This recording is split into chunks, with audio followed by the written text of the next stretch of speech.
Welcome to Hanging Out with Robert, that's me. This video contains things that I tinker with throughout the day. For step-by-step detailed instructions of those tasks, you can click on the links in the comment section below. I plan on leaving this video accessible for about 30 days. After that, you can view it through my Patreon account. This video also has tips and tricks that I've learned over the years. So, thank you very much for watching.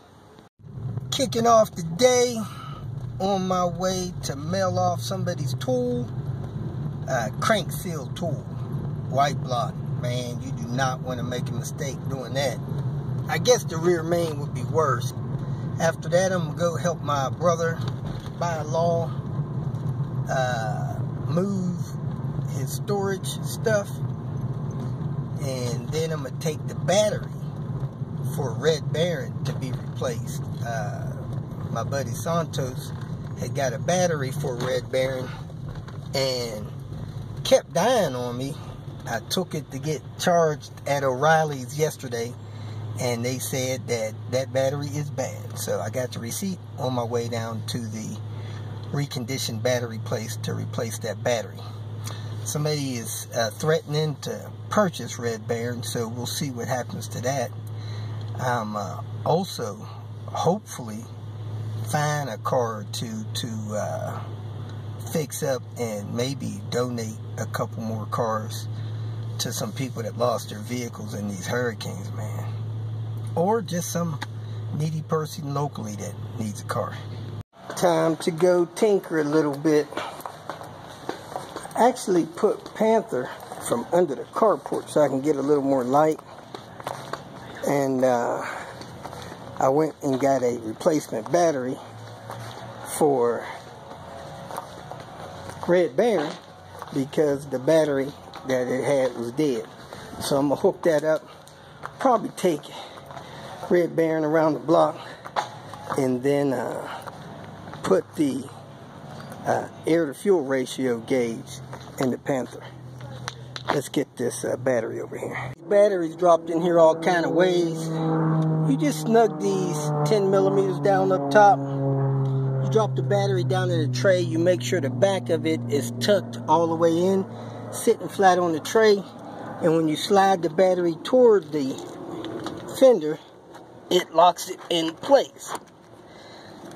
So now the battery can't come out of there, but you need to install this clip right here to lock it in.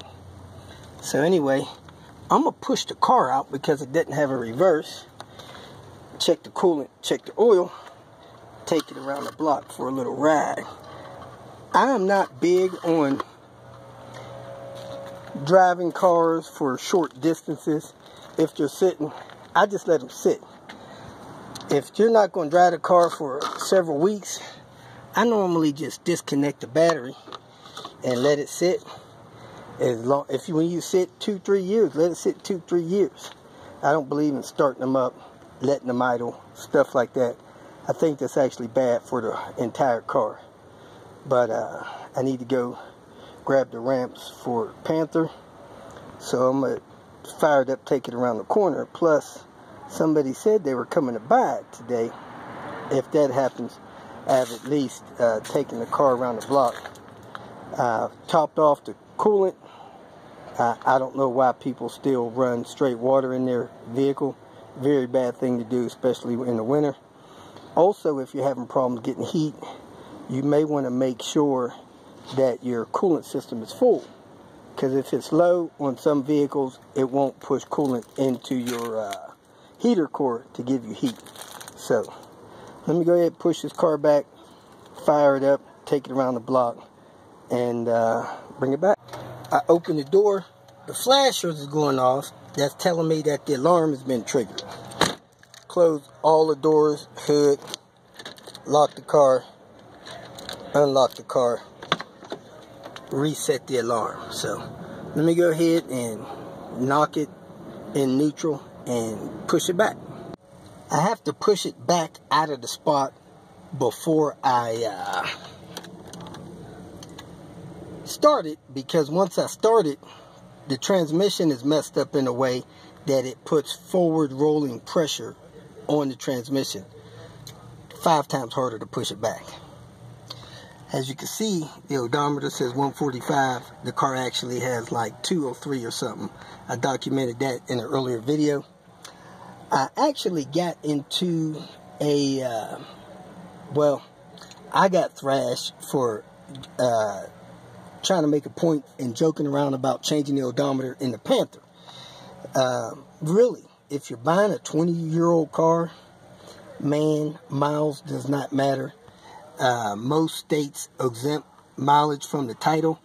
You don't know or have any idea of knowing in most vehicles if that odometer's been tinkered with or not.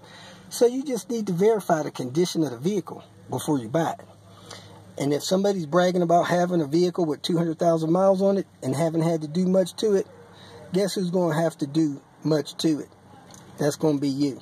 So you're better off buying an old vehicle that has had a whole lot of things done to it. That way you don't get to do them. But hey, if you're looking at a car over 10 years old, you need to be checking it out, making sure it's been serviced, because miles really doesn't matter if the car hadn't been serviced and maintained properly.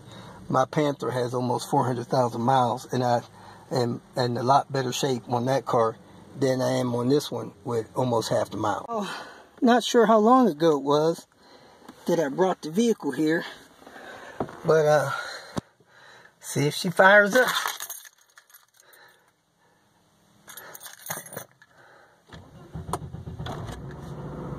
Fires right up. Let's go ahead and take it around the block. Came around, no issues at all. I probably should have put that battery on my battery tester thing before I started the car and drove it. Anyway, let me get to work on the Panther, installing this air to fuel ratio mix instrument. I'm going to be installing a air to fuel ratio instrument gauge in my vehicle. This gauge hooks up to a sensor, kind of like an O2 sensor. It reads and measures the amount of fuel that's going into the exhaust or lack of fuel, and it can let you know if your car is running rich or lean. This is something that you want to do when you start pushing your engine closer to its limits. Most tuners, people that have pushed these cars to the limits and blown them up, agree that the engine in the Panther is capable of running about 400 horsepower before you start having internal issues. When this car left the factory, Volvo had it at about 240 horsepower, and that was crank. I'm not sure if the tuners are talking about crank or wheel horsepower. Nonetheless, wheel horsepower is about 18% less than crank horsepower. So if you're running a vehicle with 100 wheel horsepower, it probably has 118 crank horsepower. At any rate, when you start pushing these things to the limit, air to fuel ratio gauge will let you know if you're running it safe. If you run a car lean, that is bad for an engine. It could cause knock, it can burn valves, different things like that. Your car won't live long, engine won't live long if it's running lean. If it's running rich, you're wasting gas, running gas down your cat, stuff like that. Not real good for your pocketbook or some of the systems in the car. So you want it to have a good balanced fuel to air ratio. My tuner, the guy that's tuning Panther, got the tune for me and has gotten me through this, recommended this gauge. A lot of these multi-purpose gauges, he said, are not accurate, as well as being cheap, probably won't last long. So if you're going to get one, get a good one. If you're going to be tinkering around with your car, modding it, messing with the what's that thing called, wastegate actuator, which I don't recommend, tuning the car, adding manual boost controllers and stuff like that, you really should know that your car fuel to air ratio is proper. Now, you can get that information by running your vehicle on a dyno, but if you make changes, you got to keep running back and forth to the dyno. If you put one of these in, you'll at least know that you're running good air to fuel mix ratio. And if that thing starts getting off, and you're pushing your engine to the limit, you want to get whatever the problem is corrected. Spark plugs, air leaks, fuel pump dying, whatever the case is. You want to get that fixed so that your car can last a good long time. You can enjoy it for a long time without breaking things. Again, Aaron is the one tuning my car. Aaron's ECU that he gives you has some modifications made to it that will complement the use of a fuel to air mix ratio instrument. I went back and forth with him because when I read his paperwork, there was some notes in there about how to wire this thing in. I immediately got focused in on that instead of reading the instructions for this, which probably would have helped me. I went back and forth with him. He probably feels like he's a special ed teacher now. But anyway, along with his instructions, recommendations of the tune, and with the instructions here, let's go ahead and get this thing installed so that you'll know how to put one in. And hopefully, if you're trying to get your car tuned or running it tuned, you'll have one of these there for your safekeeping. If you feel that this information was useful, please like it and share it with your social media friends. You can subscribe to my channel so that you will get notifications of future videos that I post. You can follow me on Twitter, and if you need to contact me directly, please visit my website. And if you have any questions, leave them below, and someone or myself will reply to them. Again, thank you very much for watching.